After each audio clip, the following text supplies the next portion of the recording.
नमस्कार दोस्तों, आज मैं आपको दिनेश चमोला द्वारा लिखित कहानी जंगल की पिकनिक सुनाने जा रही हूँ।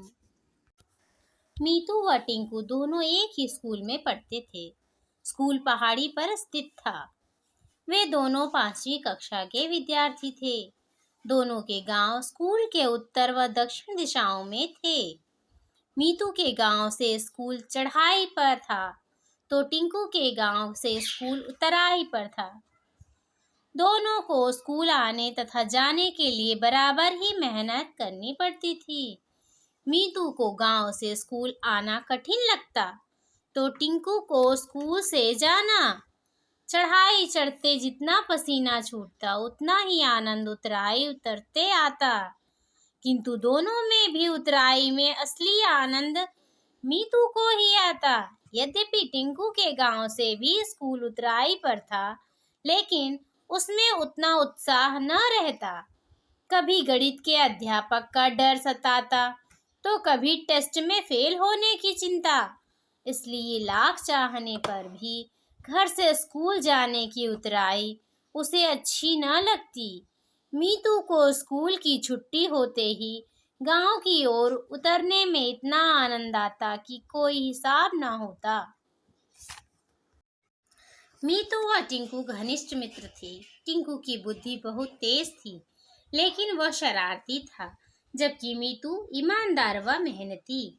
पिछले 3 सालों से वे दोनों ही कक्षा में प्रथम व द्वितीय आते थे। दोनों की मित्रता की चर्चा स्कूल में थी।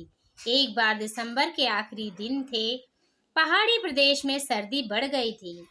उस दिन बहुत कोहरा था।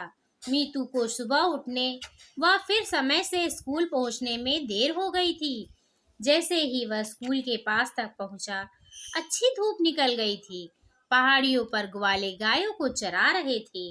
स्कूल के निकट पहुंचते ही उसे घंटी सुनाई दी। अरे, यह तो तीसरी घंटी है। अब तो बहुत देर हो गई है। आज तो उसे बहुत मार पड़ेगी। वह स्कूल की चहारदीवारी तक पहुंचा ही था कि उसने किसी को जोर से अपना नाम पुकारते हुए सुना। उसने मुड़कर पीछे देखा तो अचानक सुनाई पड़ा, अरे टिंकू, तुम देर कैसे? टिंकू बोला, क्यों घबरा रहे हो? अच्छा हुआ तुम मिल गए। ऊपर धूप कितनी अच्छी है। अब स्कूल क्या जाना। और यह देखो, आज मैं कितने संतरे, नींबू तथा मसाले वाला नमक लाया हूँ। टिंकू मीतू का हाथ पकड़कर स्कूल से कुछ दूर बांज बरांस के पेड़ों के बीच ले गया, जहाँ एक मनोरम पिकनिक योग्य स्थल था। मीतू से न रहा गया तो पूछ बैठा, टिंकू दोस्त बताओ, तुम्हें यह सुंदर जगह कैसे मालूम थी? यह तो बहुत सुंदर जगह है। मन करता है सारे साल यहीं बैठे रहें। ना किसी का डर, ना कोई भय। जगह सचमुच बहुत सुंदर थी। खटाई बनी तो ऐसी कि स्कूल के सारे आदर्श छितरा से गए। 2-3 घंटे कब बीत गए पता ही न चला। आज के दिन जितना आनंद आया था, उतना आज तक पूरे जीवन में नहीं आया था। मन ही मन दोनों ने कल से अपनी महफिल यहीं जमाने का निश्चय किया। टिंकू तो 1-2 बार पहले भी यहाँ बैठक लगा चुका था। स्कूल में छुट्टी की घंटी बजी ही थी कि वे दोनों पहले ही अपने अपने गांव के रास्तों पर बस्ता लेकर आ खड़े हुए। आज दोनों को ही रात में जंगल की खटाई व पिकनिक की बातों के कई कई सुंदर संतरंगे सपने दिखे थे। मीतू इस अद्भुत संयोग पर हैरान था। माता पिता को टिंकू व मीतू के बिगड़ जाने का सपने में भी विश्वास नहीं था। इसलिए वे कभी स्कूल के काम व पढ़ाई की बात पूछते भी न थे। यह जंगल की पिकनिक उन्हें किस हद तक बिगाड़ गई थी, उनके अलावा किसी को पता नहीं था।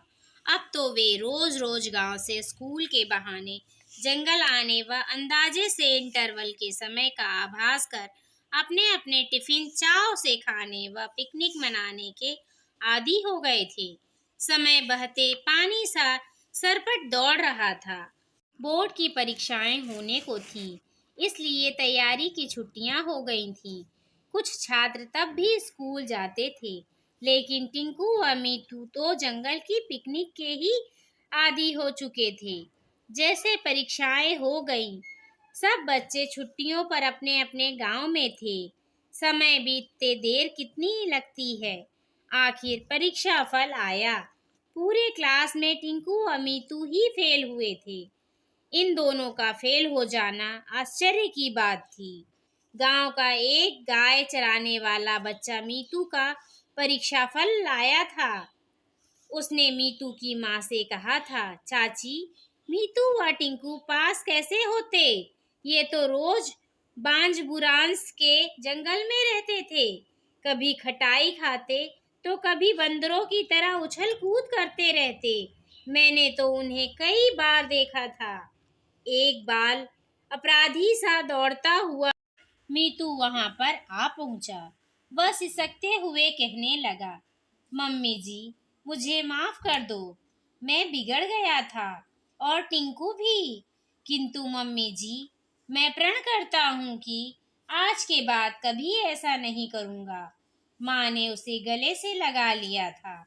उसे अपनी भूल का एहसास हो गया था। सचमुच उसके बाद वह हमेशा कक्षा में अव्वल आया।